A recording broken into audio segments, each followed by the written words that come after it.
Greetings. Happy Thursday. Let's get to it.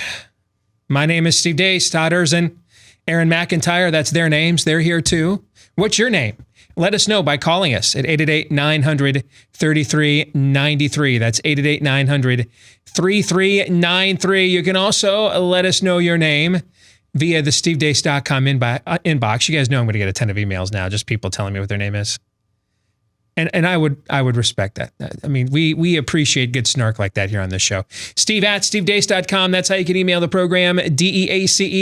You can try, emphasis on try, liking us on Facebook. Just search for our name there. Follow us on Twitter at Steve Deace Show.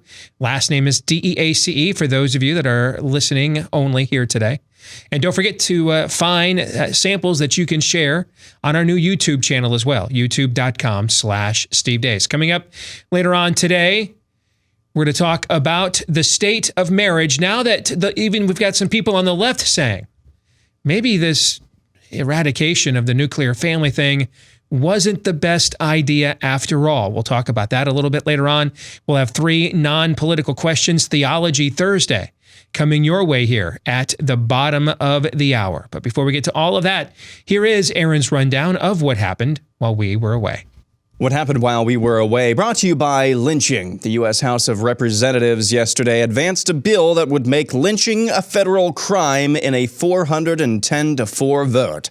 The last known lynching took place about 40 years ago. The last abortion was like 40 seconds ago. But you do you, Congress. President Trump appointed Vice President Mike Pence to lead the country's response to the coronavirus. Alexandria, I pledge allegiance to the flag Ocasio-Cortez says Mike Pence literally does not believe in science, end quote.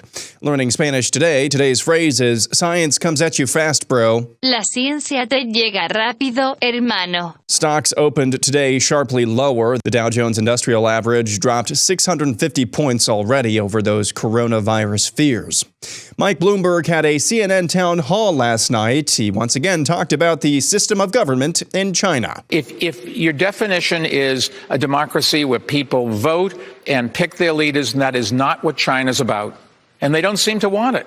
They like their system, and I think they're wrong. Elizabeth Warren, who seems to be running for the position of Tonto to Bernie Sanders' Lone Ranger, also had a town hall. I'm going to be introducing a plan tomorrow to take every dime that the president is now spending on his racist wall at our southern border and divert it to work on the coronavirus. Florence, South Carolina Mayor Stephen Wukla fired up a Bernie Sanders audience at a rally last night. All right, Myrtle Beach. All right. How does it feel to be a bunch of radicals? Huh? A bunch of revolutionaries. Bunch of socialists here in Myrtle Beach. Hillary Clinton talked about receiving contributions from the now convicted sex criminal Harvey Weinstein. Well, it's true. He contributed to every Democrat's campaign. He contributed to Barack Obama's campaign and John Kerry's campaign and Al Gore's campaign and everybody's campaign. I don't know whether that should chill anyone else from contributing to political campaigns, but it certainly should end the kind of behavior that he was just convicted for. ABC News has suspended correspondent David Wright after Project Veritas released an undercover video of the journalist bemoaning the network's unfair coverage of President Trump. Op-ed at The Guardian from someone named Emily Hamlin. My boyfriend's wedding dress unveiled my own shortcomings over masculinity. I'm quick to blame men for their toxic behavior, but in this case, I, the woman, was part of the problem. A New Zealand dude who feels pretty recently won a couple of gold medals in women's weightlifting. Laurel Hubbard won events at the Roma World Cup recently and could make his Olympic debut in Tokyo later this year, competing against women. And finally, this headline from the Babylon Bee, Grizzly Bear shatters all pro wrestling records after identifying as human. And that's what happened while we were away. Oh, that's good. That's good. I like it. Aaron's Montage brought to you by our friends over at Riduzone. If you have fallen off the wagon, in fact, the wagon has run you over, All right, when it comes to your New Year's resolution to lose weight and eat right, you are not alone. About 80% of New Year's resolutions fail, usually by about this time of the year. Why? Because temporary diets, fads don't work. You got to change your lifestyle. Dieting alone is just too hard, and working out is of great benefit, but really holistically for your health, more so than specifically weight loss, because you can't out-train a bad diet. And that's where Riduzone comes in, the only FDA-accepted supplement that includes OEA. That's the naturally occurring molecule that helps your body to know when you're full so that you burn stored fat and also reduce your calorie intake. Get your caloric intake under control, because most of the time it's not what you're eating, but how much. All right. So get those cravings and those portions under control with the help, the all natural help of Riduzone, which you can only get on their website at riduzone.com, RIDUZONE for riduzone.com, RIDUZONE. And if you go there and use my name, Steve, as the promo code, you're going to get up to 65% off your order. That's a massive discount. They'll throw in free shipping too. Free shipping and 65% off your order at riduzone.com, RIDUZONE, riduzone.com, promo code Steve.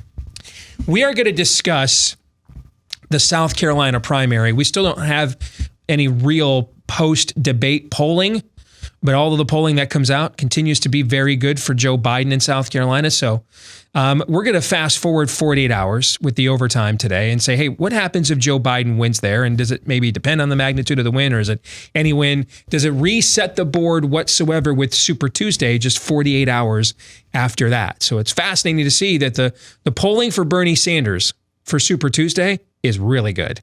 The polling for Bernie Sanders for South Carolina is really bad.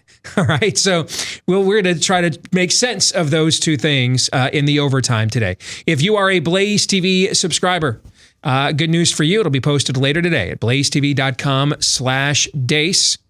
If you're not yet a Blaze TV subscriber, go there, and that's how you'll be able to get a discounted subscription to Blaze TV, courtesy of yours truly, which will give you access to all of the great programming we do each and every day exclusively here at Blaze TV, blazetv.com/Deace. I want to get to Aaron's montage now, specifically the political fallout we are seeing from the coronavirus. Could you say that last part again? The political fallout? The political fallout we're seeing from the coronavirus. Yes. Because you have an obvious question, I'm guessing, right? Which is how is a virus that was created or incubated, whichever term you choose to use or theory you believe, but from China, how has that somehow become a domestic political shibboleth, right? Is that your question? That's getting what I'm talking about. I mean, I don't know if it still is. 10 minutes before we went on the air, Trump virus was trending #1 in the world on Twitter. Trump virus. A virus, again, that was either created and or incubated, depending on which origin story you choose to believe. But we have no doubt of where it hails from. Regardless of the origin, its birthplace is not in dispute, and that's China. Okay? So I have no idea how a China virus makes Trump virus trending #1 in the world on Twitter, except that I do. And this illustrates, I think, a massive difference in how Republicans and Democrats operate. And I don't necessarily think it's because a good portion of you who call yourselves Republicans wouldn't do things like this, but you can't. Should I explain what I mean? Yeah. Okay. So on the Democratic side, I mean, it's Rahm Emanuel's maxim, 24 hours a day. Screw that, dude. It's the Beatles, 8 days a week. All right? 8 days a week. Never let a good crisis go to waste. It is in their default DNA. Even if it requires an admission that you have no self-awareness whatsoever. Because how many cases have we had recorded here in the U.S. now? Very few. It's like, is it a few dozen? I think it is. All right. Is that wrong? Can you look that up? I'm going to look it up. Okay. Yeah. But I believe very, very small number. all of them have been people who traveled abroad. There is now supposedly one. One that's a domestic incubation? That's called community spread. That's the new word we got to get used to, I guess. Okay. Community spread. But it spread from where, though? That's as much as I know right now. Okay. All right. Because for the sake of argument for right now, since that one seems murky, all of the cases that we know for sure that have reached our shores came from abroad, correct? Yeah. So you would think this would make one doozy of an argument for what? Border security. You would think this would make the greatest argument for border security. Like, this would be like a self-evident argument. Like, it should even require an argument. Like, in other periods of time in our nation's history, we would see a story like this and go so far the other way we would do bad stuff, right? Like, put people in internment camps and treat them like second-class citizens because they looked or spoke like the people that might be doing bad stuff to us, right? We've done that in our nation's history, right? We have gone so far the other way in how we've reacted to these evils that we've done some unseemly to evil things in our own past, reacting to them, right? Yeah. Okay. But the impulse began from a place of normalcy, just taken to extremes, because that's what human nature tends to do. We're not seeing that right now. Well, you're seeing it in a few Twitter feeds. Like, you see Charlie Kirk has posted every day for the last 3 days over there at TPUSA, close the border, okay? But in a time not too long ago, you and I could probably remember times like this when we were kids. The reaction to an event like this would have been calls for an action similar to, well, then I guess we need to shut down the border so we stop letting this virus into our country, right? Yeah. That's not even on the table right now. And the other side Democrats will do whatever they possibly can to milk this for all of its worth, even if the story in and of itself is a rebuking of their own premise. Because they're not really required to have any self-awareness. They control the media, pop culture, and there's really nobody on an existential, fundamental level taking them on there. Most of us have actually just figured out that's another America and kick the dust off our sandals and move on. So the audience that they're talking and communicating to doesn't require them to have any self-awareness at all, vis-a-vis Elizabeth Warren attacking Michael Bloomberg from the right the other night in that South Carolina debate on the issue of life. Hey, you wanted me to kill my child. I wanted to have my baby. You know, my boss wanted to fire me when I was pregnant. Told me to, at least he didn't tell me to kill my kid, Michael, like you told your underlings. I wanted to have my kid. And then this is the same woman that, wants every form of child killing, dismemberment, tactic, practice, methodology on demand, available, and subsidized. So the best moment she had in the debate the other night was an undermining of the premise of her own belief system. So who's going to hold her account? Do you know who's holding her accountable for that? No. There isn't anybody. We're not her intended audience. And the intended audience for those remarks is given themselves over to they've exchanged the same truth for the same lies. So they've been given over to their own depraved minds. They don't care either. I mean, these are people who delight in creating new ways to do evil and encouraging others to do the same. Okay? So there's nothing to hold them accountable, at least not in this life. Nothing, really.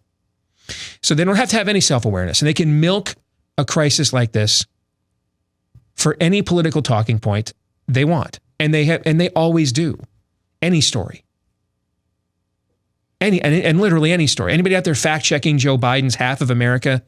There's only 340 million Americans or something. And what do you say, 150 million Americans have died because of gun deaths? Half of America has been blown away, okay?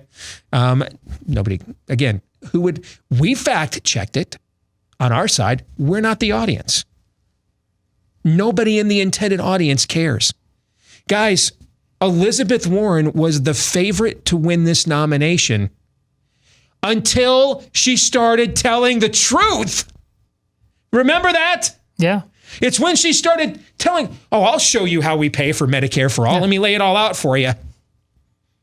That's why Bernie just says, I don't know. 40 billion, 50 billion, I don't know. In one arm, it's all about Fidel for literacy. And then the next argument, I can't do basic math. Yes, is that what you're talking about? Yes. You know why? No one's really asking him to. Who over there cares? And the only people that are bringing it up now are just doing it because he's the front runner. If Bernie Sanders was in 6th place, would they care what his Medicare for all plan cost and how much he was lying about what it was going to cost? Would they care? Would they be bringing it up? No. Do they even know what their own plans are going to cost? No, and they don't care. Okay.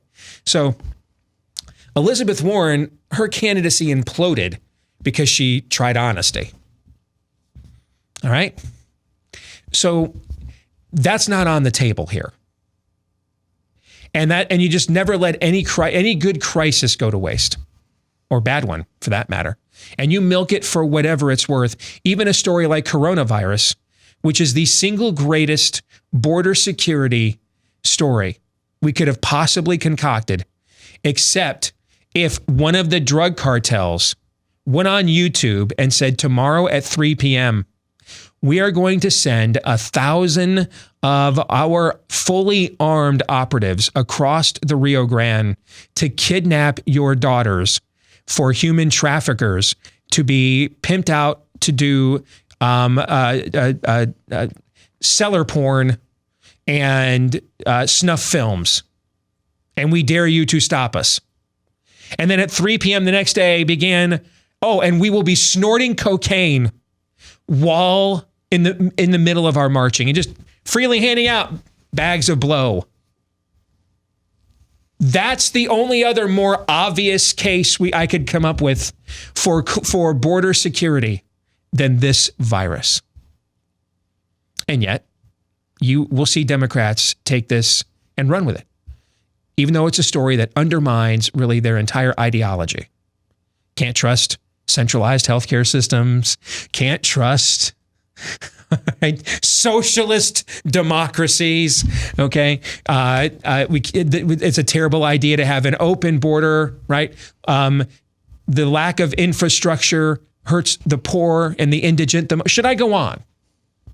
Is there any other Democratic talking point that this story doesn't undermine?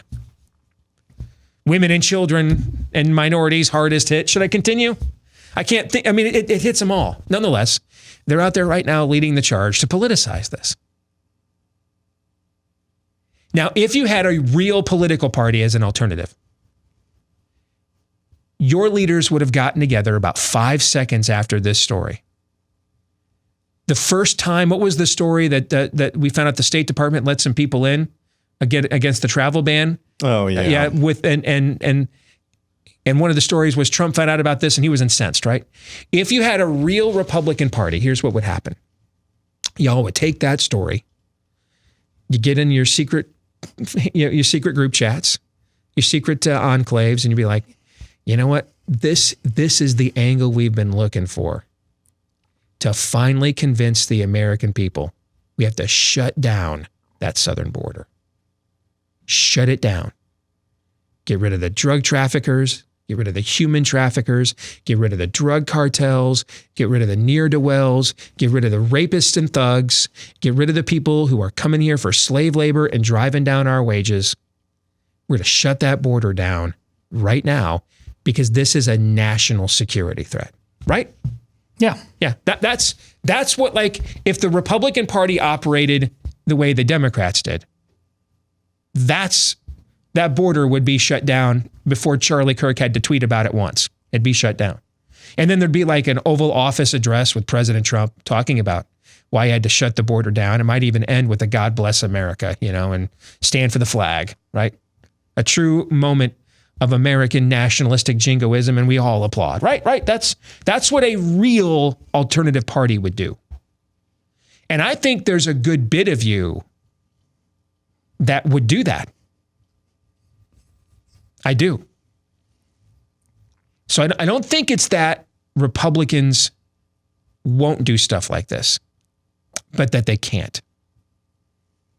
Because the truth of the matter is, corporate America and your corporatist donor class, it's going to take a lot more Americans contracting and then dying of coronavirus to get them for 1 nanosecond to not want the free flow of human chattel across that border.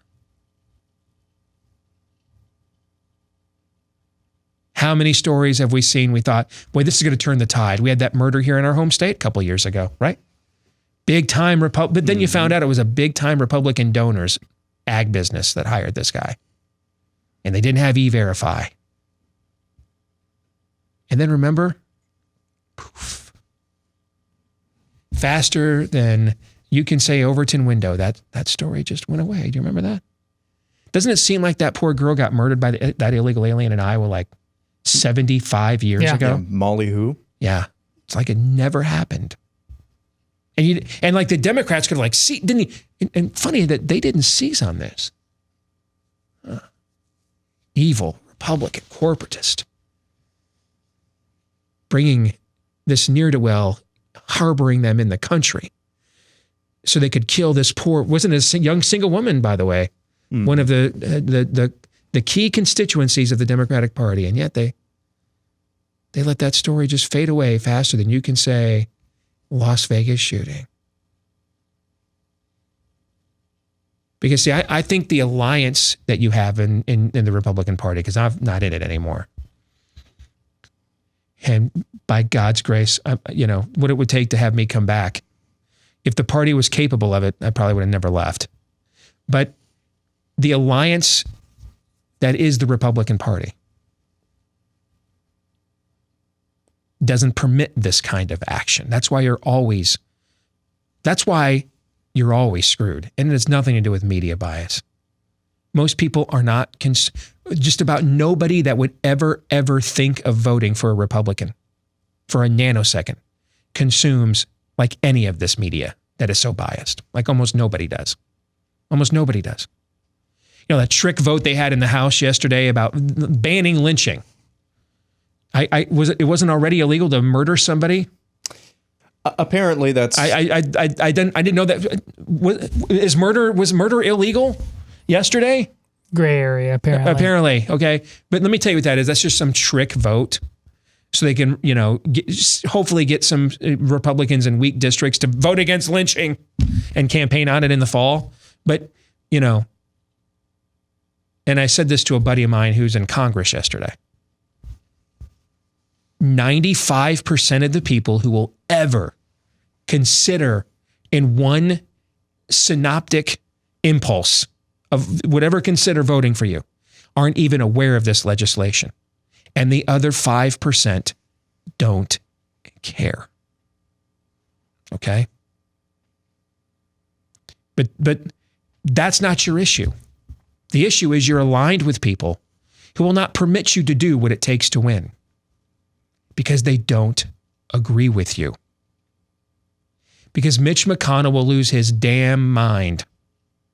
And all of his corporatist donors will lose their damn minds if you shut that border down. And in a perfect world, I think Trump would actually go along with shutting it down. I think, dude, this is a guy that understands. You don't let a good crisis go to waste. Keep in mind, this guy was a Democrat till 10 minutes before he came down an escalator in 2015. These have all been his friends. He's donated to most of them. Dude donated money to Al Sharpton. He understands never let a good crisis go to waste. The problem is he's always thinking, if I go against these guys, then, I need McConnell to save me from getting impeached and everything else, or to get me my judicial nominations. So he's handcuffed. This is what happens when you are aligned with people who don't share your value system. Inevitably, Stalin turns on you, or you just handcuff yourself to maintain the alliance. That's where you're at. So you're never going to be, as long as you're aligned with people like that, and then you're trapped, because if you don't align with people like that, we can't win, and then the Democrats win, and it's checkmate, right? And it's just a drain circling over and over and over and over again. Believe me, I am beyond sympathetic to it. I did it myself for most of my adult life. I finally just made the decision for my own sanity. I just had to get off that train. But I know why many of you write it, and I empathize with you. I get it totally. I do. And you're nodding your heads to everything I'm saying right now because you know I'm right. And I'm not right because I'm some kind of sage. This is obvious. I mean, this is just a matter of who's willing to say this. Many of you, most of you would do what I am suggesting you should do, or would have done it before it ever was suggested. But you can't because your current political affiliations won't permit it. And that's why we're screwed. Has nothing to do with media bias or academia and the rest of that. Oh, that's going to screw us when Aaron's generation fully emerges. But we're not at that point yet.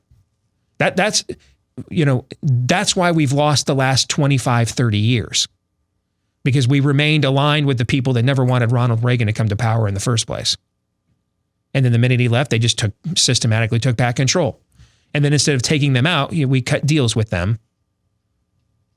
Always concerned about the next election and the next election and the next one. And the other side just said, we're out here to win the generations, man. You can have elections. Because if we win the generations, we'll control all the cultural sectors anyway. Your elections are almost irrelevant. You'll get one judge from the Babylon district of the 666th Circuit to overrule your president anytime he wants. And you'll never stand up to it. And why? Why hasn't Trump stood up to this? His own attorney general won't let him do it. That's why. Won't support him. But he does have some good speeches, though. He gives a great speech. Like a lot of those kind of Rubio, Bush Republicans, gives a great speech touching all the right world viewpoints and then ultimately doesn't really do anything about it. Yeah. This is why you're screwed. Now, I don't know what the plan is out. I don't know, other than you need another political vehicle. I don't know where that would come from. I don't have the wealth and reach and platform to be the catalyst for such an organism to emerge. So I'm every bit as frustrated as you are. And I am empathetic to the defensive nature of this. I mean, I went out and voted for a whole bunch of people in 2018 I don't even like. That a few years prior I would not have voted for. But I just voted straight ticket Republican for the first time in almost 15 years because a lot of the defensive impulses that a lot of you wrestle with when you're in this party every single day. But this is, and so maybe the first step here is to admit this. And maybe one of the reasons why the path forward or a solution to this dilemma hasn't emerged is we haven't been willing to admit this. Right? I don't know. But that's the issue here is you're playing one-handed. You know, I mean, they've got Trump virus trending on Twitter. Your guys are coming up with their own conservative family medical leaves, conservative Green New Deals, and raising the cigarette smoking age and banning vapes. That's your issue. You know, all your generals pretty much suck. Hard. I mean, that's your issue. You know, so it really hard to win when you're held back by your own leaders. And I thought the solution to that was the primary process and everything else. I devoted several years of my life to that with minimal success. And except for a couple of outliers like a Dave Bratt that I didn't even, most of us didn't even get involved in that race, thought he couldn't win. Except for a guy like that who's now out of Congress, by the way. We ended up getting exactly like that, which we were lobbying against. I mean, Matt Bevin, as governor of Kentucky, largely became the very kind of governor Mitch McConnell would have been when he primaried Mitch McConnell for that U.S. Senate seat several years ago. So that's the issue. And maybe pointing it out and driving this point home, maybe if we just are more honest about this, some solutions will present themselves. More in a moment.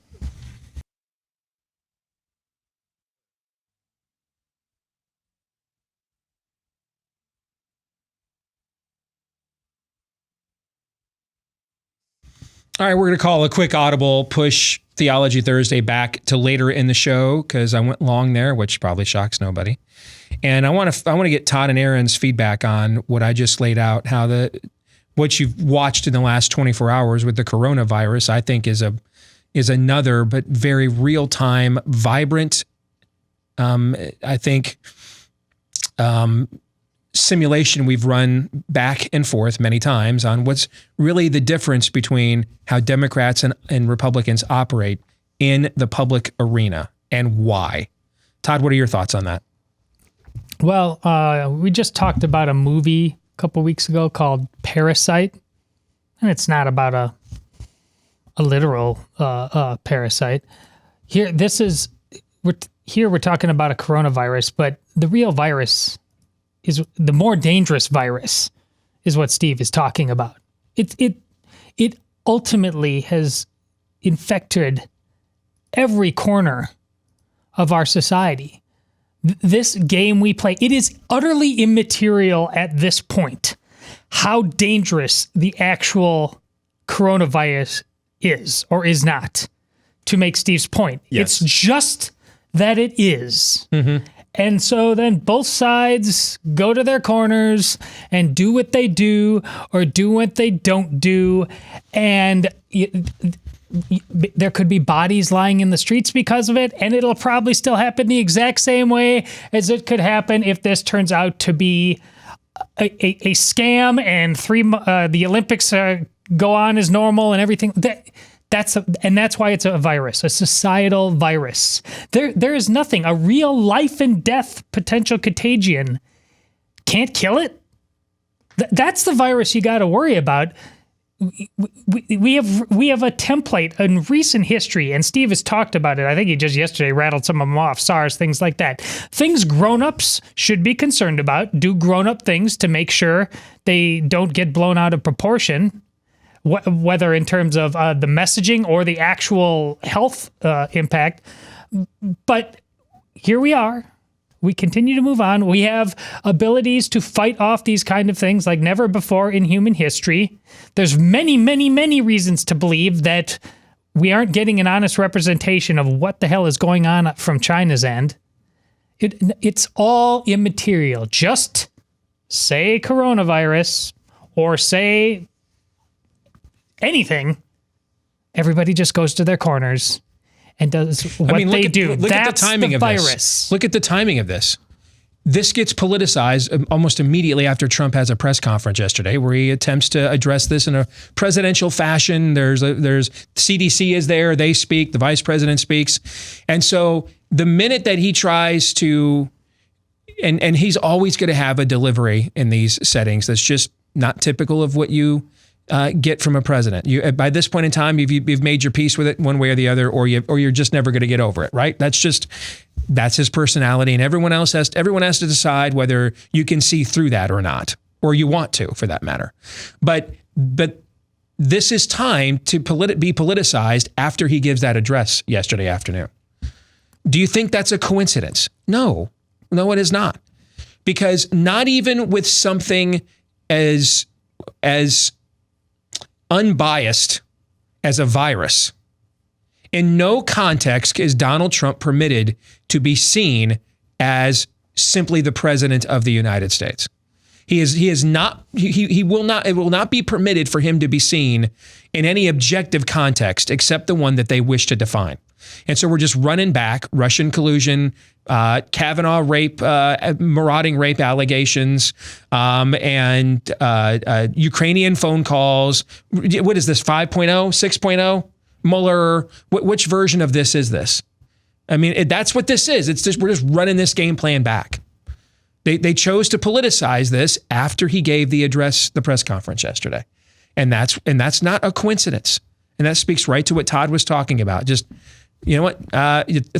Every time it's 3rd and 3, what do we do? Yeah, if we're the Green Bay Packers and Vince Lombardi, we run the power sweep. That's what we run on 3rd and 3. All right, Trump out there trying to be president. What do? We run back to Russian collusion, Kavanaugh 5.0. That's what we do. See, and this is, I was going to make a football analogy for the opening monologue as well. You know, left America is always on offense. They're always playing offense. And it's not just any offense. It's Patrick Mahomes at the helm offense, exploiting every single hole that they possibly can for their gain. Always playing offense. The political arm of what's left of America, our version of playing offense is being chased for our dear lives by Jared Allen, Dan Orlovsky, walking out of the back of the end zone, getting a safety, and then calling it a win because we didn't give up a touchdown that time. That's our version of playing offense. And this is another example of that. What we've been talking about, and Todd's example of this virus not really being a microorganism type of virus. This is a virus of our own making, of our own minds, because we're susceptible to this all of the time. And we talked about that a little bit in the overtime, and what's talked about in the overtime stays in the overtime. But this is, as a people, we as well are so susceptible to this. We apparently thrive on just blowing things way out of proportion, because we gotta have the next we gotta have the next piece of drama. And maybe some of this is just affected on Twitter. Do you think the vast majority of people out there really are concerned about coronavirus? We'll see. We'll see how much coverage it continues to get. But it is a virus of our own making, and it's not of the microorganism sort. If the actual coronavirus had gone as fast as it took the New York Times to label this Trump virus, we would all be dead right now. No doubt. Yeah, we'd be the Walking Dead right now. You're right about that. Let's get to 3 non-political questions. We all have questions. Who am I? Why am I here? Where am I going? Who am I? A search and a question of identity. Why am I here? A question of meaning and purpose. Where am I going? Question of destiny. Some better than others. What sort of morality or proto-morality would you expect to find in a chimpanzee troop? Injecting some levity into the demise of Western civilization. It's 3 questions on the Steve Deace Show. That's right, because we do need a break from our impending death at the hands of net neutrality. I'm sorry. What are we on again? Oh, coronavirus, the thing that we've been talking about for the last half hour. 3 non-political questions on the Steve Deace Show. First question, what conspiracy theory most perplexes you? What conspiracy theory most complexes me? I will say it's the Kennedy assassination, because I've read and studied tons on this in another era of my life, and we still forget that in 1979, the U.S. Congress reopened that investigation. The House Select Committee on Assassinations, I think, is what it was called back then, and the official position of the U.S. government for the last 50 years. Or 40 years, I'm sorry, has been that John F. Kennedy was killed as the result of a conspiracy. That Lee Harvey did not act alone, but was the lone gunman. That's the position that's been the official position, but that almost never gets addressed or talked about, right?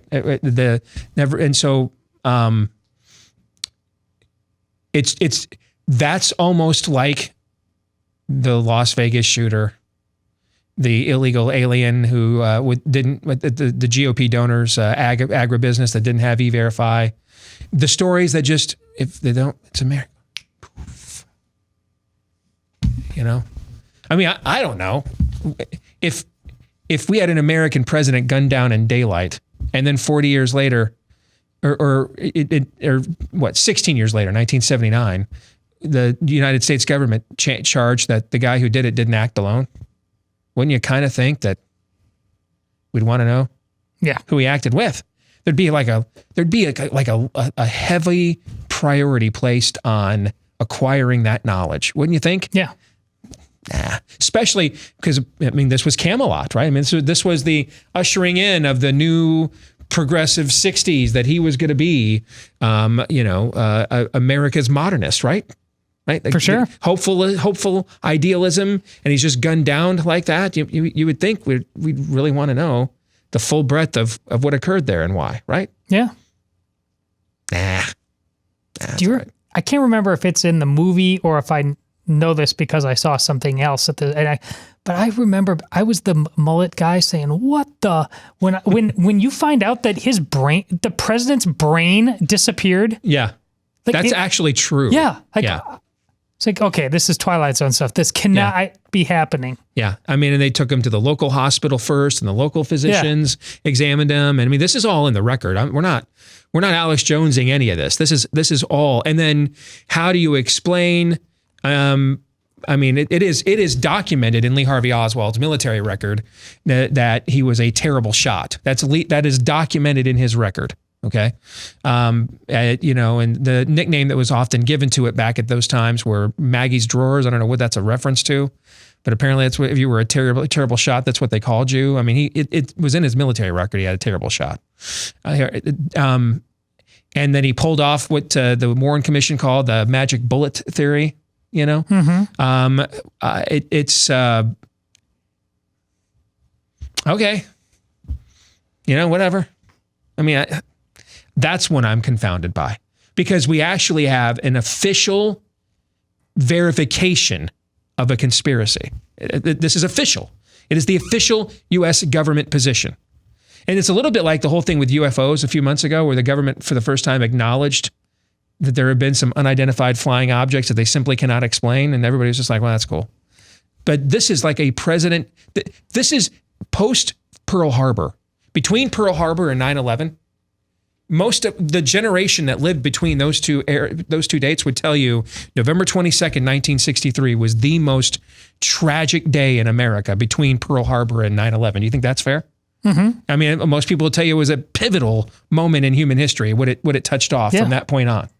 And here we have the U.S. government's official position is this was a conspiracy that caused this to occur, and nobody seems all that interested in, at least nobody with any real power and a title, seems all that interested in finding out what that conspiracy is or how far it went. So there you go. I love that line at the end of National Treasure. The last scene is them driving off, and it says, "Hey, honey, you want to know who shot JFK?"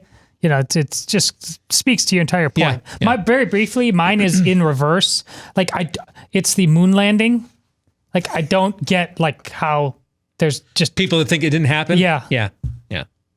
And when somebody finally, it happened like a while. He's still alive, but when somebody confronted Buzz Aldrin, he just jacked him. Yeah, he punched him out. Yeah. I love it. Knocked him right on his backside. Yeah, he's like 92 or something too. Yeah. Did you guys see that, speaking of conspiracy theories, did you guys see that video the other day of the flat earther Daredevil who attempted to prove that the earth was flat by strapping himself to a rocket and shooting himself off into the air? And it like something happened to his parachute, and he did not meet a very good end. Oh boy, that's man bites dog. Yeah.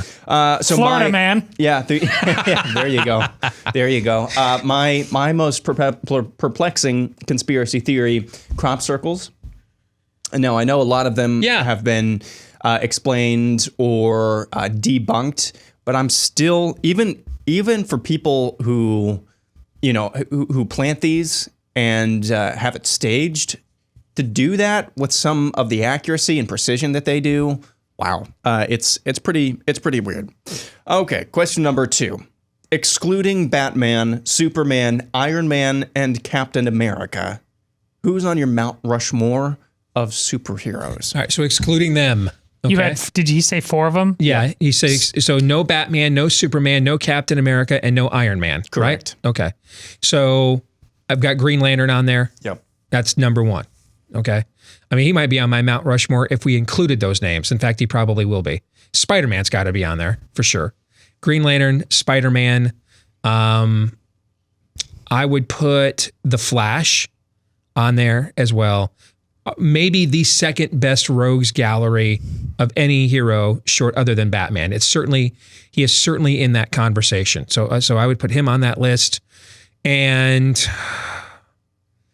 I always get down to the 4th one, and that's always when I pause, because I feel like I've got 15 options and I don't want to waste it. You know what I'm saying? I want to make that last one count. So I'm going to let you go, and I'm going to think for a second on what my 4th one is. So go ahead. Mine is driven largely from how I perceive them through the movies. I would say Spider-Man, Hulk, Wonder Woman, and there's got to be somebody I'm missing that I really am dug through the Marvel universe. I'm gonna put Wonder Woman as my fourth, even though as a boy I didn't really care much for Wonder Woman growing up. I so love what they did with her in the film, and the message of that film. And I think it's one of the best comic book films that has been made. That I want to honor that. So I'm gonna make that fourth on my list. So I've got Wonder Woman, Flash, Spider-Man, and Green Lantern. Those are my four. Yeah, I'll go with. But it's got to be I'll go with like the Black Widow / the friendship that Hawkeye. Hawkeye. Yeah. Okay. Right. Yeah. So Hawkeye is on there for me. I'm going with the Hulk, Thor, and Doctor Strange. I haven't seen. I loved Doctor Strange as a kid, but I was into all that occult stuff as a kid too. So I think he's the whole that thing. Yeah, that's pretty cool. Question number 3. What's the worst date you've ever been on back in your dating days? Oh man, oh gosh. I went out to dinner with a vegan. I didn't. I knew she was a vegan. I cannot imagine this. Yeah. Well, I wasn't principled in a lot of ways when I was 24, whatever this was. Yeah, you're a better man than I am at your age, Aaron, for sure. I knew she was a vegan, but ordering, I did not realize that just going to a normal restaurant, which we did, and she said it wasn't going to be a problem, but it made me very uncomfortable. I felt bad for the waitress. It was a process. All right. So whenever you ask me this stuff, and I always just go with what immediately comes to mind and think that's how I'm supposed to answer. Sure. Okay. Because keep in mind, I've been married for almost 25 years. So it's been a long time since I've been on a date. All right. One summer I stayed up at college on campus, or I subleased an apartment or a home from some of the Michigan State baseball players with 3 other people. And we shared that place all summer long. And one of the people that was there was an attractive girl that could not have been more left wing. Okay. And the friction in that home was high. And then she let it slip one night that one of the reasons the friction was high is because she actually liked me. Okay. And so she liked me because I was a big right-wing guy. She couldn't be so she was almost conflicted that she liked me. All right. Because she couldn't stand I was involved in college Republicans and all that kind of stuff. And so we went out, I asked her out, we went on a date. We had nothing in common at all other than physical attraction, but we were also 21. And we went out on a date. We went and saw, you know what movie we saw? The movie you described to me, Vanishing, is the movie we saw. Oh, yeah? Yeah. And it was terrible. Wow. We hated it. Okay. And then we had like nothing to talk about at all because every conversation we would have would bring up the fact we disagree on virtually everything. And then the movie was terrible and we couldn't have a conversation about the movie afterwards because it was bad. And the rest of the summer, life in that home, my room, I had the basement room. And I would come home and just go straight to the bait because she was just insufferable and I wasn't much better. The rest of that summer was terrible after that date at that home. Yeah, terrible. Well, that'll do it for 3 questions. I don't have enough time to share my Thank you for reminding me of that. Thank you for reminding me of the summer of 1993. Wow. I will come back. Thank God for marriage. We're going to be talking about that when we return. Theology Thursday, that and more coming your way in hour number 2.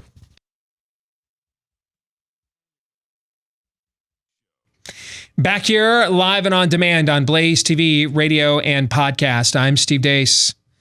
Welcome back for hour number 2. If you are listening to us today via the podcast, if you wouldn't mind leaving us a 5-star review, whichever platform you choose to podcast from, we would be very, very grateful because the more of those we get, the more it helps the show to grow, then the more likely we are to get to continue doing the show, which I think we all want that. Thank you to all of you, by the way, that have already left us those 5-star reviews. Please consider leaving us more. I'm not sure if the algorithms will count those, but let's find out together. And if you haven't left us a 5-star review yet, What's your excuse? Oh, you may not like the show. I don't blame you. I'm here every day. There's parts about it I don't like.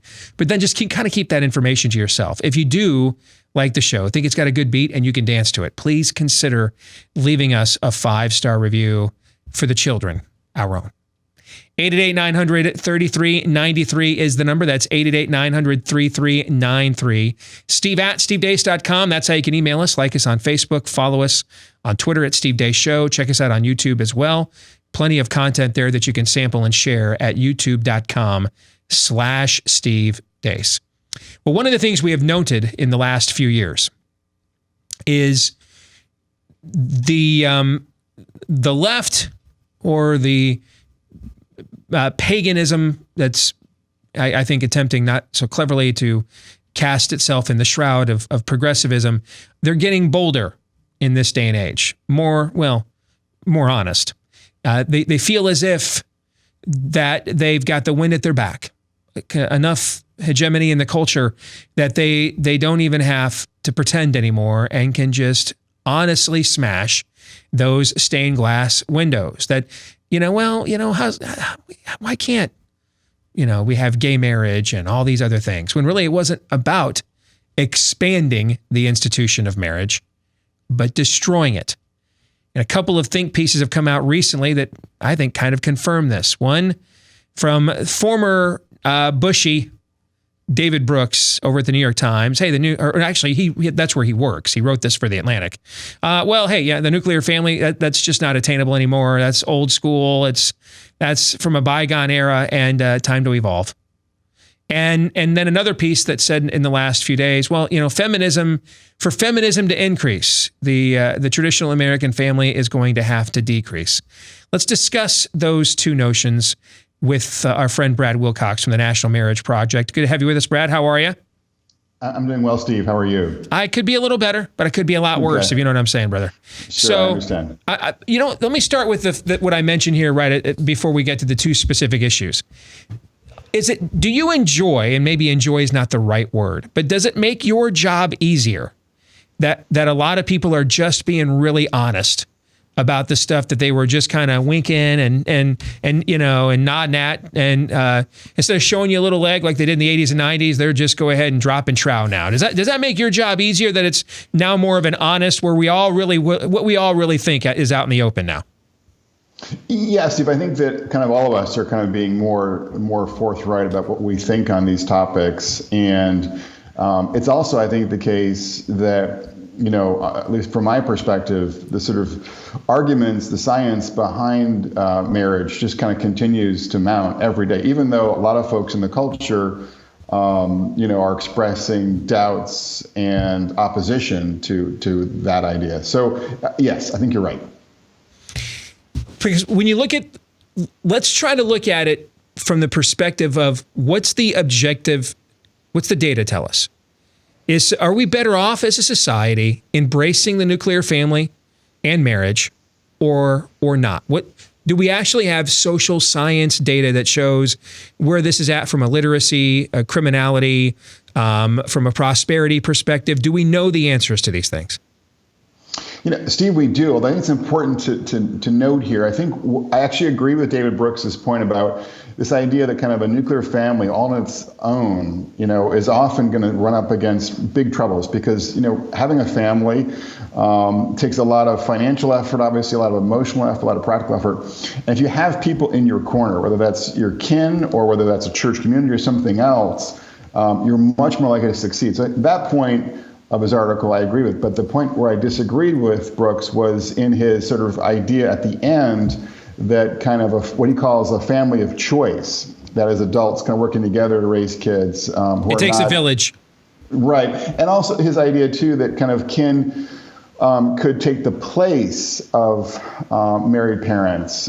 These two ideas, I think, are problematic. So the way I think about it is that sort of the nuclear family and the larger community have a symbiotic relationship, and not a substitutionary relationship. So they're interdependent. But the idea that you can kind of rely upon grandparents, or you can rely upon friends to take on the task of raising kids, is deeply problematic. Do we have data that tells us Yes. it's problematic. Yeah. Because here's why I Right. think the data is important. Because more and more in these debates, Brad, I think we have to eliminate what are false objections and red herrings, and then what are just skepticisms and honest scrutinies. Okay, because we're living in a time and age where I don't even know I don't have to spell check the word chromosome, let alone utilize it. If your science won't tell me that I get to be the gender I want, damn your science. I don't care what your data says. And if that's the argument, fine. I'm okay if we're being honest about that. But that requires a different tactic in responding to than if someone is just earnestly skeptical of what you and I are talking about here. And if that's the case, then we look at, hey, let's see what human precedent shows. Let's look at the data. What does it say? Do we have a standing for this other than this is my philosophy versus yours? Right. So in an article for The Atlantic that I wrote in response to David Brooks called "The Nuclear Family is Indispensable," we talk about a lot of the research here. So we know from work done by Sarah McClanahan at Princeton, for instance, that kids raised in an intergenerational household with grandma, ma, and kids do about as poorly as kids raised by single moms on their own. So the idea that kind of like kin can take the place of a father, it's just not borne out by the data here. Or we also see in that same research that kids who are raised by their aunts and uncles, as opposed to their own parents, do worse. So there's just tons of research basically showing us that kids are more likely to thrive when they're raised by their own married biological parents. And I think the most telling statistic here, though, is that kids who are raised in a household where there's an unrelated adult, particularly an unrelated adult male, are about 9 times more likely to be physically, sexually, or emotionally abused compared to kids who are raised by their own married biological parents, who have that unique tie, that unique connection, that unique stake in them that is protective for kids on average. So, you mean like the live-in boyfriend, for example? Exactly. That's the worst possible scenario for our kids. And unfortunately, of course, because of the family instability we see in some precincts of our society, there are plenty of kids who are exposed to a guy who has no real relationship to them, in the household, and that's not a great thing for them. But the point is that I don't think David Brooks kind of really wrestled enough with that reality in the final third of his article.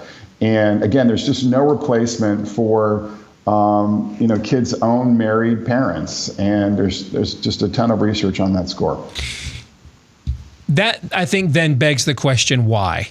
Are we just not intellectually curious because marriage is now open to anybody and anything, and we have to retcon it now, reverse engineer it now to justify our impulses, the current trends, the zeitgeist, and so we've just got to do with your data, Brad, what we do with the Las Vegas shooter and other stories that don't fit our narrative. Poof. Out the door they go, and we just willfully it's not that we're lazy, to quote the great movie Office Space, it's not that we're lazy, Bob, it's that we just don't care. So which is it, Brad? Well, I think actually there's a sort of a dynamic playing out here where many of our elites actually, they give kind of lip service to the idea that family diversity is a good thing. We did a big survey in California just a month ago, basically, and we found that college-educated Californians were the most likely in California to embrace family diversity, and they were the least likely to have any concerns about single women having kids on their own. So kind of in the abstract, in public, they're progressive. But then we ask them, for yourselves, is it personally important to you to have your kids in marriage? And the pattern basically reversed. So for those who are more educated in California, they're much more likely to say that that's important for them personally. And they're also more likely to be stably married compared to their less educated fellow Californians. So the point I'm making here is that we have a lot of elites who talk left in public on family issues. But then when it comes to their own kids and their own, strategy, they walk right, basically. Another, of course, case is technology. We know that Steve Jobs, for instance, wouldn't even give his kids the iPad because he wanted to, protect their intellectual and social development. So he limited their technological exposure. So the point here I'm making is that I think a lot of elites actually, in practice, would be living lives and are living lives that sort of conform to what you and I think is best for the kids, but for a variety of reasons, they either don't feel comfortable, they're not brave enough, or they haven't kind of put it all together that this approach doesn't really work as a public ethos. That is sort of the family diversity approach. I'm curious, what kind of comments did you get to your rebuttal in The Atlantic? I'm familiar with that publication. Viewers and listeners to Blaze TV, radio, and podcast would not be the target demo, typically, of The Atlantic's readership. So I'd be fascinated to know, how did they respond to your data-driven rebuttal? You know, I haven't looked at the comments at The Atlantic, and I honestly don't really do that. But I think in general, the kind of response that I get from my progressive colleagues in academia and journalism who write on these questions is they kind of think that everything boils down to economics, and that, you know, any kinds of problems that we see in American families really are a consequence of increased economic inequality or so a Marxist view that human history is determined by a struggle of a class struggle. They have a Marxist worldview.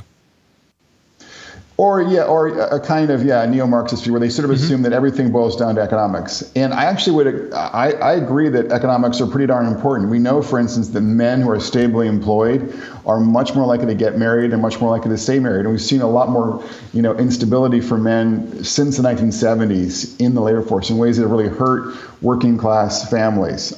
So that, I think, perspective has some merit.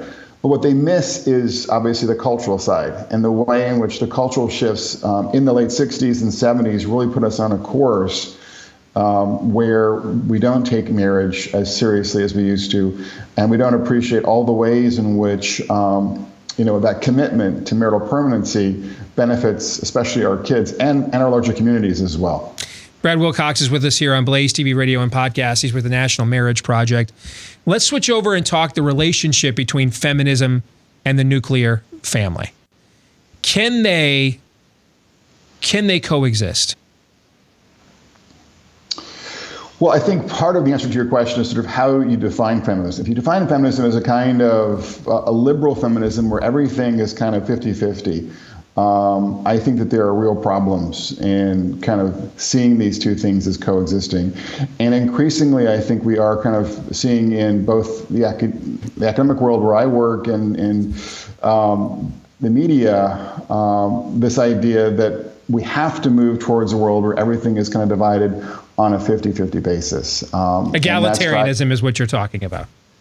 Yeah. Exactly. And that drives things like support, for instance, on the part of Senator Warren and Senator Sanders for things like universal child care. Because to get that agenda, that long-term agenda of having everyone share everything 50-50 means you have to, put your kids basically in daycare, and then obviously have to send them off to school when they're school-aged.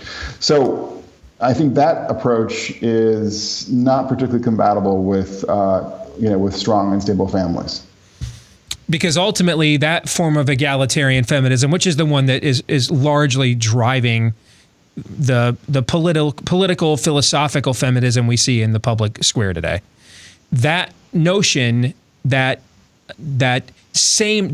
equality equals sameness. That men and women are not of equal inherent value alone, but that they are inherently also the same, right? The cliche, a woman can do anything a man can do. Well, I can't do everything a woman can do. I can't birth a kid. Can you do that, Brad? I don't think you can either, right? No, Either men are inferior to women or we're different because we're not the same. But if we're going to go with a nuclear family where obviously they each have a certain role, vital role to play within that equation on behalf of the marriage and the children, that would fly right in the face of an egalitarian sameness equals equality notion. Right. I think the problem here is that there's not a recognition that when you kind of look at ordinary moms' preferences, a clear majority of married moms in America today would prefer to work part-time or to be at home full-time. And yet, I think our economy and our culture and our politics are really not organized to sort of make those preferences kind of easily achieved. And, so that's, I think, one reason why we are seeing our fertility fall to its lowest levels ever recorded here in the U.S. and also why we're seeing, a comparatively high level of family instability now as compared to 50 or 100 years ago. Final question for you, Brad. This is where I think an initiative like yours can pay huge dividends beyond just your stated mission. And I'll go back to something I said a few minutes ago in our conversation. You have a data-driven mission to advocate for marriage. And I think bringing that to the argument is vital in exposing or confronting who really is intellectually curious and who is here just to smash the stained glass windows, right? Do you see where I'm going with that? Sure. No, I think you're right. Yes. Can you give our audience, because you get a chance to, most of our audience is never going to read The Atlantic, let alone be given an opportunity to engage an audience like that directly, like you were. Can you give our audience an idea of how much earnest scrutiny there is on the other side of these arguments against traditionalism in some respect? How much earnest intellectual curiosity there is? And then how much of it is, I don't give a care. I want to reinvent Americana. Yeah, it depends. I think, ironically, in some of the more prestigious universities, what I see is a lot of serious scholars doing serious empirical work. And if you have a good argument and if you've got good data behind your argument, they're willing to give it a chance, give it a shot, give it a listen. But I think in many other precincts, in many liberal arts colleges and in much of the media, there is a kind of conventional wisdom that's taken hold. There's a narrative that they want to further, period. Right. Yeah. And they will do, whatever it takes to advance that narrative, and they really can't hear you if you're saying things that don't conform to, to their narrative as well. Mm. Well, you're doing important work, Brad. We've been on the show. You've been with us on the show before. It's a pleasure to have you back. Thanks for joining us here today on The Blaze. Thanks for having me, Steve. Appreciate it. You bet. That's Brad Wilcox over at the National Marriage Project. The conversation there at the end, to me, for the purposes of our audience and what our show does, I think that's the most important angle here. Because what is, if you're talking with people who I'm going to need a little bit more than thus speaketh the Lord God of hosts, okay? We're in a pluralistic society. I don't believe your system. I don't come from your background. Okay, I respect that, right? We do live in a pluralistic society. We're in a post-Christian culture. I shouldn't be offended. My own faith says to have evidence for the hope that I have, right? So if my faith commands me to have that, then the certain cultural philosophy I have that stems from that, I shouldn't be offended at offering evidence for why I have these cultural conclusions, right? Should I be offended at that? No, I think that's perfectly fine.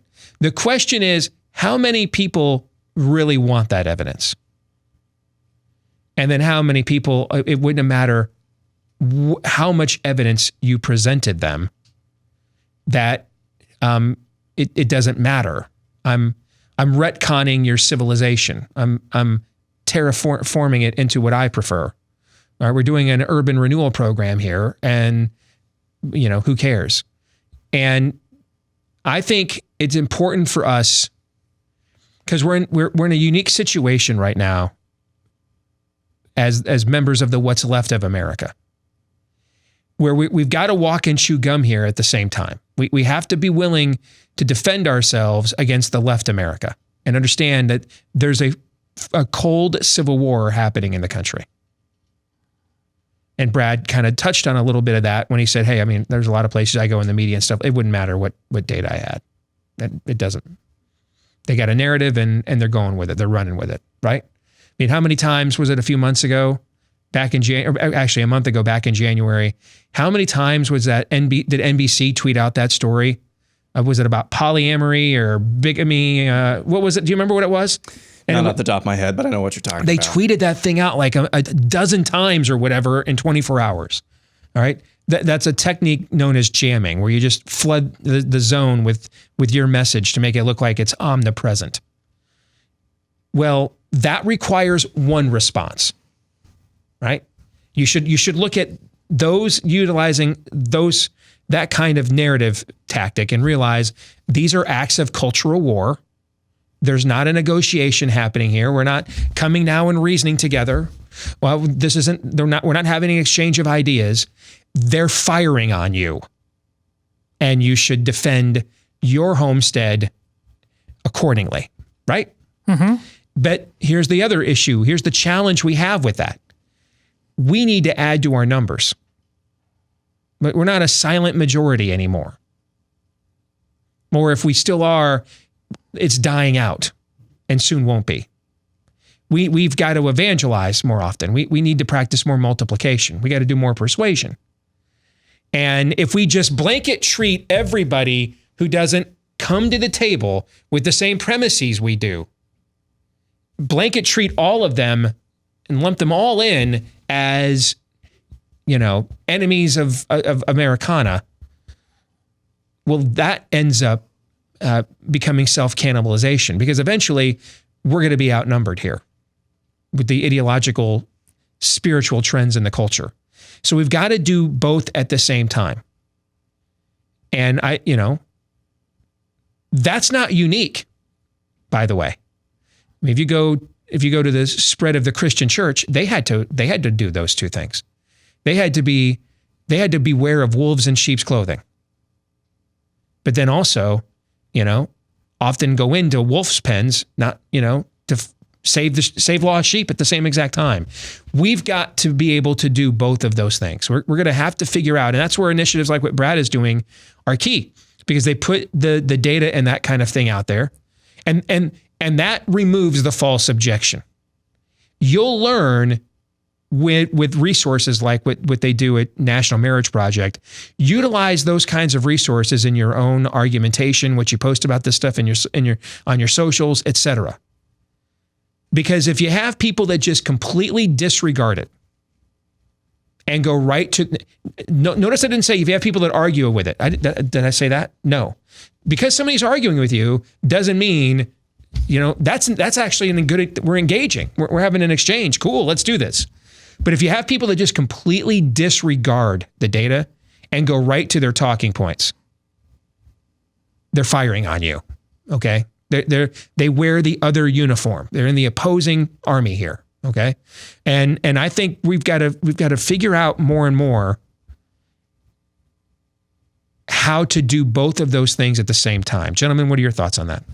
Yeah, I think Brad's existence in the world he lives in and how he conducts himself, he's a pretty even-keeled soul. But I think he exposes the nature of the left and its commitments to the truth or otherwise in the same way as your entire notion of paycheck withholding, and how if I could do one thing to just whoa, hold on a second here. Right. I mean, he's not a firebrand. He's just giving you the numbers. And if the way he exposes the obvious nature of the truth of human nature and how it works, it's a splash of cold water in the face. It's why I've had him back on the show multiple times, because he's just water against the rock. There's the timeless nature of what he's providing is the antidote to so much for what's behind the show. Worldview meets data, the things we need on multiple levels to wake us up. If we could just once again settle on, he goes back to the beginning, and he never once mentioned scripture, but male and female, he created them. If you get that, so much of the rest takes care of itself, which is why the fact that we don't get that all right now means we are as in deep a level of chaos as at any point in human history. Right. We're just too wealthy to know it right now. Yeah, if you're a believer, you should not be afraid of intellectual curiosity. Unfortunately, all too often throughout the history of the church, we have been caught with our pants down as being afraid of intellectual curiosity. But if God is sovereign, if the word of God is infallible, then what we find, the math in the natural world then should add up. Meaning that there should, if the stuff God says brings blessing, ought to bring blessing, and the stuff God says brings cursing, ought to bring cursing. And if your faith is so flimsy that it cannot withstand that level of intellectual curiosity, then I think you should probably question the strength of your own faith and consider that it's maybe more of a wish and a sentiment.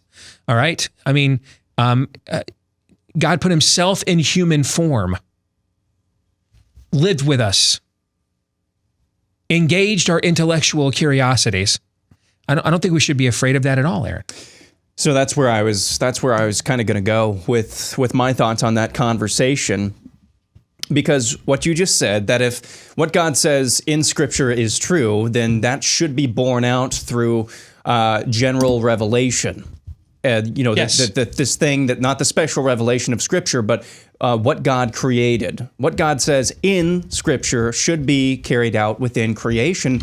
And you see that's true because part of one of the nuggets that Brad just dropped is that, of course, if you have a stable job, you're more likely, you're more likely to be married. Also, he said that that there's this kind of lip service amongst more of the elites to all of these notions about marriage, but yet they are more likely to live in a monogamous kind of traditional structure anyway. And what that shows you is that, yes, if you're rich, what do you most likely have? You most likely have a stable job. If you have a stable job, you're more likely to be married. And so all of that data is borne out there. What that shows you, though, is that amongst those in the culture who are attempting to undefine marriage and thus destroy it, there is conditioning, and then within the conditioned, there are a few true believers. And what your goal should be in the argumentation, and I'm not talking about being just the apologetic of marriage, of God's design for marriage. What your goal should be is to attempt to find out how deep the conditioning goes by making them answer uncomfortable questions and making them follow their conclusions to their natural ends. Yes. Like with the polygamy debate that we had a couple of weeks ago. And if they are true believers, then they will follow. They will follow the natural conclusions and they will uphold them and laud them for actually being honest. But if it's just conditioning, you'll start to see the chinks in the armor form right away as soon as they have to say, well, I guess polygamy isn't bad after all. And that should be the goal of the argumentation. And where data and research comes into this is that you remove those red herrings. Well, you're just a blowhard. You're just a Christian evangelical blow. No. Here is what the data says. Mm-hmm. This is what's best for the human condition. Is this model for marriage? That removes another false objection. That removes another red herring and gets you closer to having them confront the real questions about undefining and destroying marriage that they would rather not do. Very well said. We'll come back. Theology Thursday is next right here on Blaze TV, radio, and podcast. Stay tuned.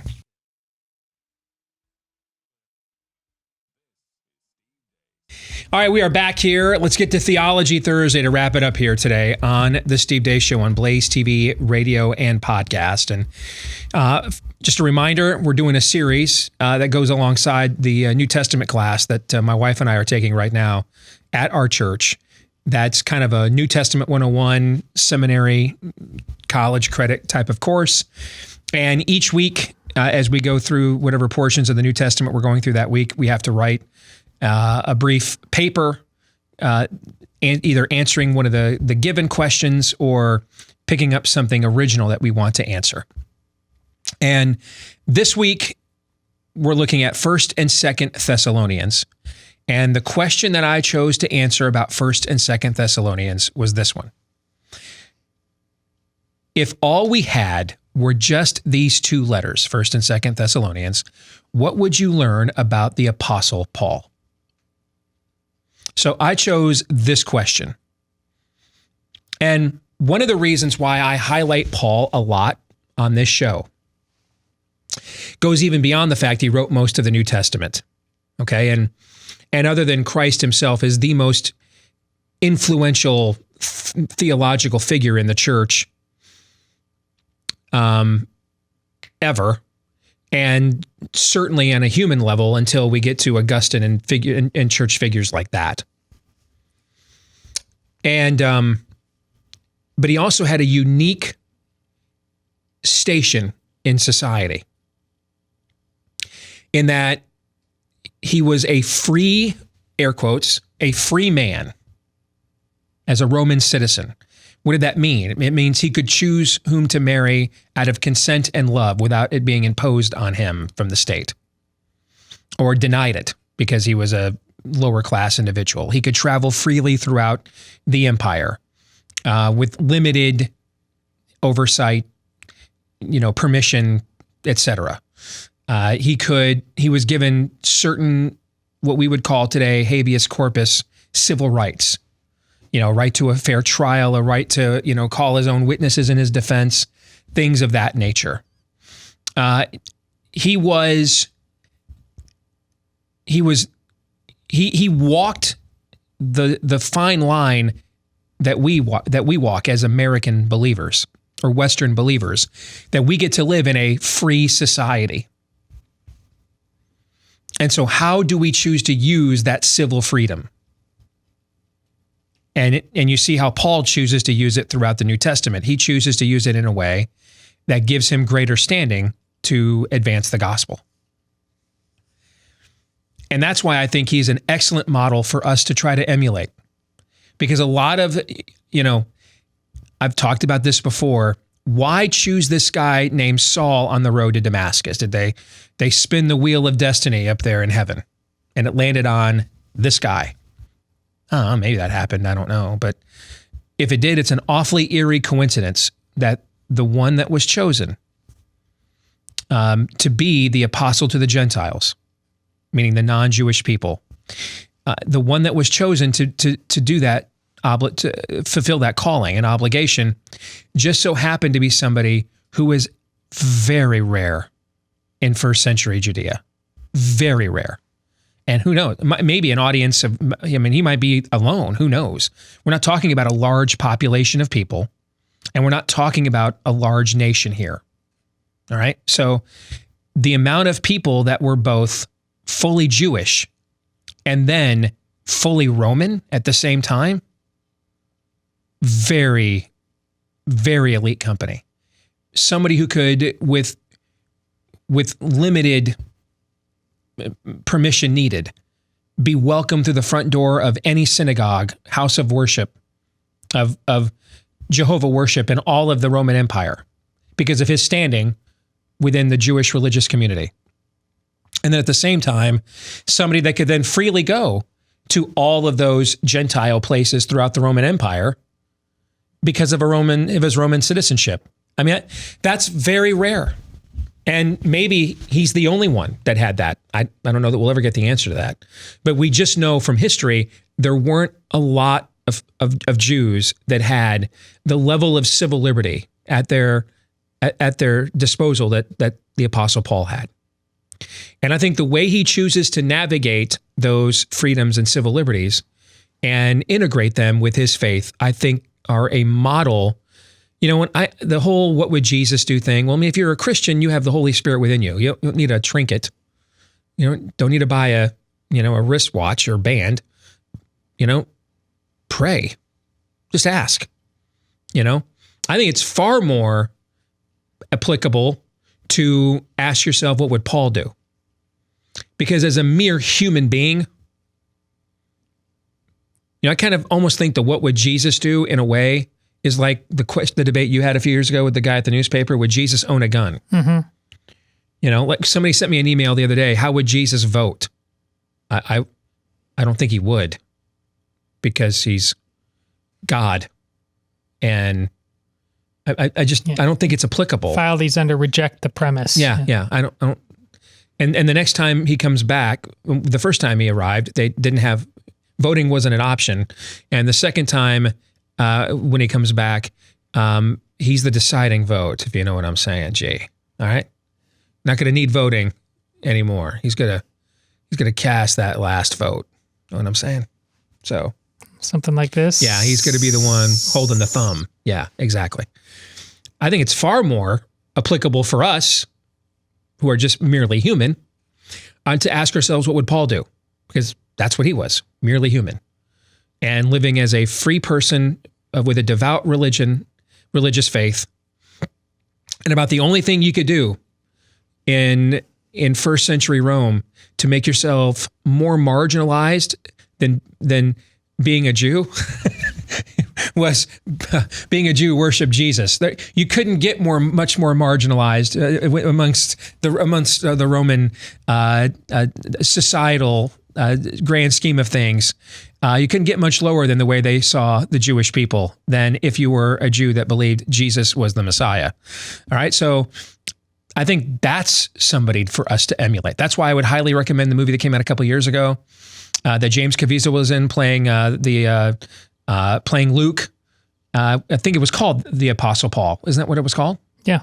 Yeah. Yes. That movie's it's not as exhilarating as A God's Not Dead or I Can Only Imagine. This is not a movie at the end that we're just like, man, I'm ready to go take on the day and no, it's not like that. This is a movie it's a really convicting movie, a serious thinking movie, and a lot of it is about navigating these two worlds at the same time. How do we be in the world and not of it? All right.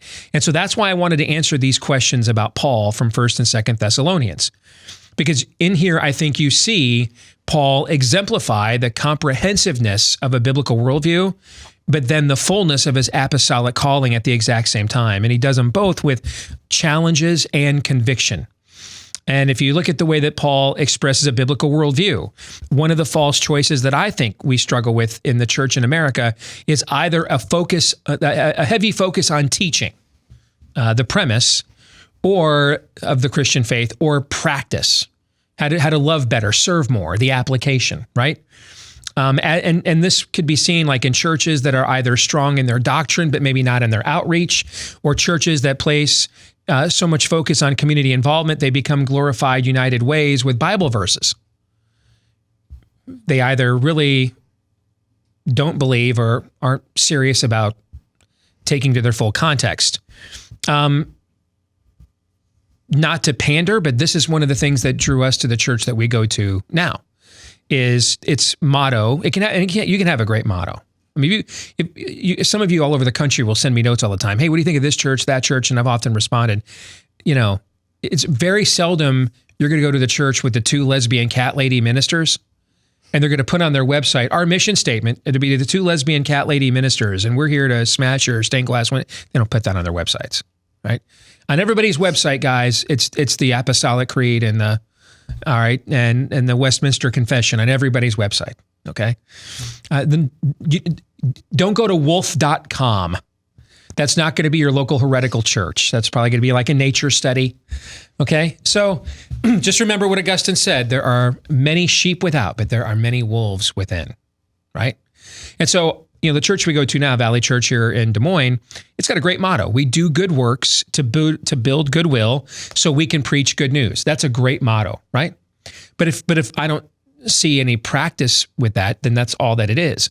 And it just so happened the week that we chose to visit it, they were in the middle of doing a series on Romans, like it was providential. And Romans to me is your, also written by Paul, Romans to me is your litmus test about whether you're serious about this thing or not. You cannot water Romans down if you try. You either have to skip over it totally or skip over it sectionally.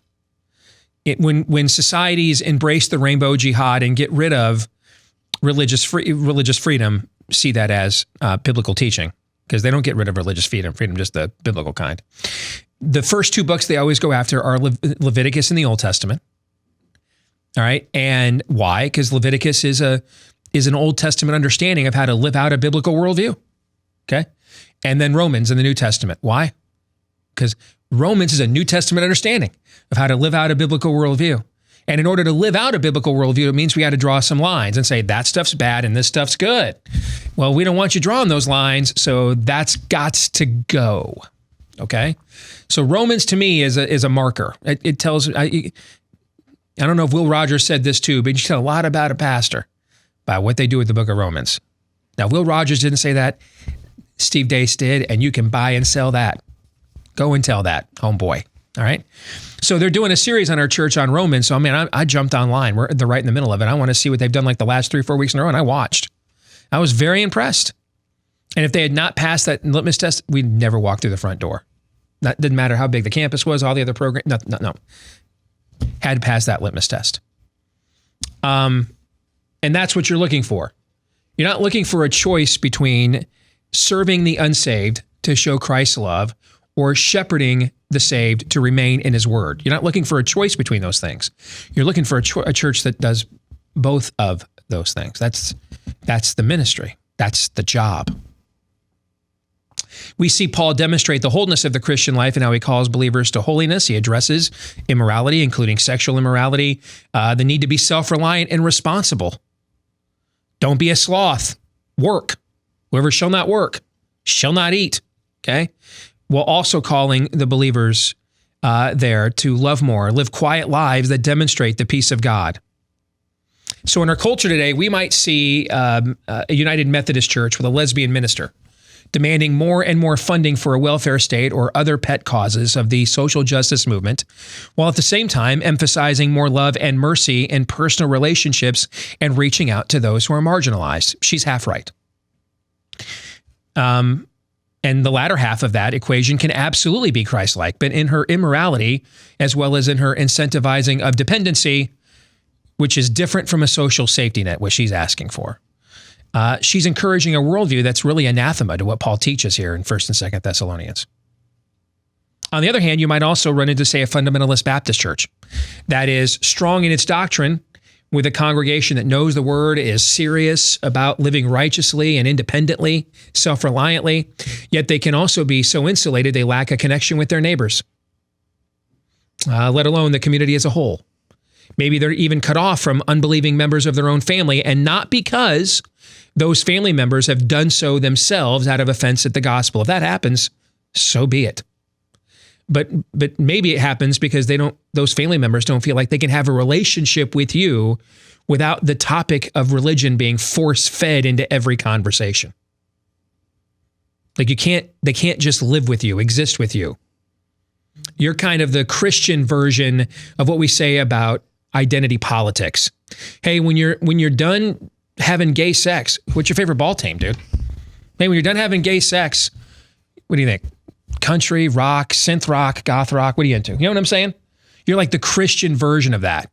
Like you're never done preaching by being preachy. You're never done with that. You never have a Sabbath, ever. In short, what Paul models to the Thessalonians is what Christ challenges, is how Christ challenges the Pharisees in the gospel. Live the spirit and the letter of the law. Live them both. Striving to live the letter of the law shows that you respect the spirit in which the law was given, and then honoring the spirit of the law shows that you truly love the law of God, and you're not just checking boxes here and just doing a rote exercise. If I show up with flowers on our anniversary, here, think my wife appreciates that? Probably not. No, because what did I do? Let's check the box. That's the day. That's that's what I'm required to do. There's no love or devotion there. In fact, I see, I'm sending the message to her that my acknowledgement of this occasion, of this ritual, of this sacrament, my acknowledgement of this, I don't have a high regard for it. It's a chore to me. I'd rather not be doing it, but I feel like I'm compelled, right? Yeah. And this brings us to Paul's apostolic calling. Well, now this is given to him supernaturally. And so we see a man of tremendous courage of conviction, but he's also made vulnerable after the suffering he had to go through in a place called Philippi before this. We see a man that is desperate to reconnect with his followers. He wants to go places, but that reconnection is denied. We see a man stressing themes he will have to reinforce numerous times throughout his ministry, which can be exhausting for anyone in a leadership position. We all, hey, as a father, don't you love repeating yourself over and over again to your kids? It's a joy. I like the sound of my own voice. Yes. Because having to repeat it means they didn't do what the last time you mentioned it. They did not do it. They did not do it. Yeah. Nothing honors you more as a dad than having to repeat yourself over and over and over again, right? Makes you feel like they're really into it, really respect you and appreciate you, right? That's how Paul feels. He's got to stress these themes over and over, and he has to address like sexual immorality everywhere he goes, into every community he goes, for example. Okay? So keep in mind, though, he has a supernatural apostolic calling none of the rest of us will ever have. And yet, even with that supernatural calling, he still has these struggles. He still goes through these kinds of persecutions. And we see him persevere to the end. And I think Paul's life is a case study in the tension that is presented by Christianity, that mercy does triumph over judgment, but yet judgment is coming, that Christ is Lord of all now, but his kingdom has yet to fully arrive, etc. And I think you see the full comprehensiveness of what a biblical worldview looks like to live out, even with all of its, imperfections and jagged paths. I think you see that in the way that Paul lives his life, which is why I think we should strive to emulate him, or as he puts it, follow him more as he follows Christ. Gentlemen, you have any thoughts on that? Yeah, two things. You're losing a little bit on your trolling fastball. I would have given really good money. What's the famous Thessalonians verse that's about the rapture? Oh, that the one about, the word rapture is not in the Bible. I know. It uses harpazo. No, but it's used. That you have not, they think they've been left behind, right? Is that what you're talking about? There's one the Thessalonians believe they have been left behind and that they've missed the second coming. It's one of the primary verses. Anyways, if you would have led with that and got this audience like, oh, Nelly, and then going on. That was one of the questions that was suggested. I did not choose that question. Yeah. You should have at least. I did not. No.